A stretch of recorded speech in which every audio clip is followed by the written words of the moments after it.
A Tale of Marinduque. In a small island kingdom, there once lived a very beautiful princess named Marin. Her favorite haunt was the top of a very tall mountain, Mount Malindig. She was very fond of hunting wild animals, a diversion which was much against her father. One day, she spied a pretty white deer. It ran so swiftly that it took her a long time to catch up with it. She had the game already at bay when the owner came along looking for it. The stranger was a man of princely bearing and fine manners. He introduced himself as Duque and offered the deer to her as a token of their first meeting. Marin could not resist her gallant gesture. She could not help admiring the stranger, who fell in love with her at first sight. Since that day, they often met in the forest. The beauty of Marin was known far and wide. Innumerable suitors came to woo her, but she turned a deaf ear to them all, for she had set her heart on the modest Duque.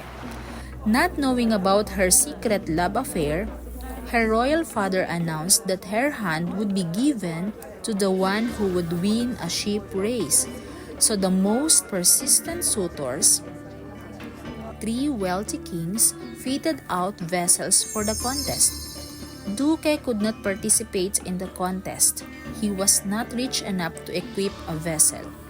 Meanwhile, Marin was very unhappy. She prayed to the gods for help, but Hala heard her prayers.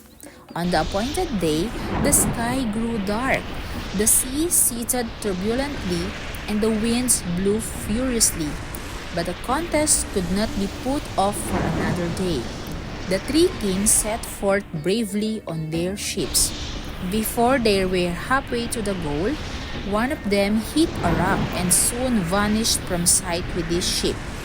The second vessel was able to move on a little farther, and then it was also devoured by the angry sea. The last ship met the same fate. The king and the spectators grieved over the fate of the three royal suitors. Only Marin did not grieve at the outcome of the race. When the sea calmed down, everyone was surprised to see three islands at the places where the ships had sunk.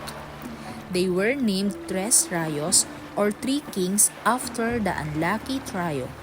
The father of Marin did not wish to sacrifice more lives after that disaster. He gave his daughter freedom to choose her husband, so she confessed to him her secret love. The king consented to the marriage. 7 days of feasting and merrymaking followed. To mark the happy union of the two young people, the island kingdom was named Marinduque, after Marin and Duque.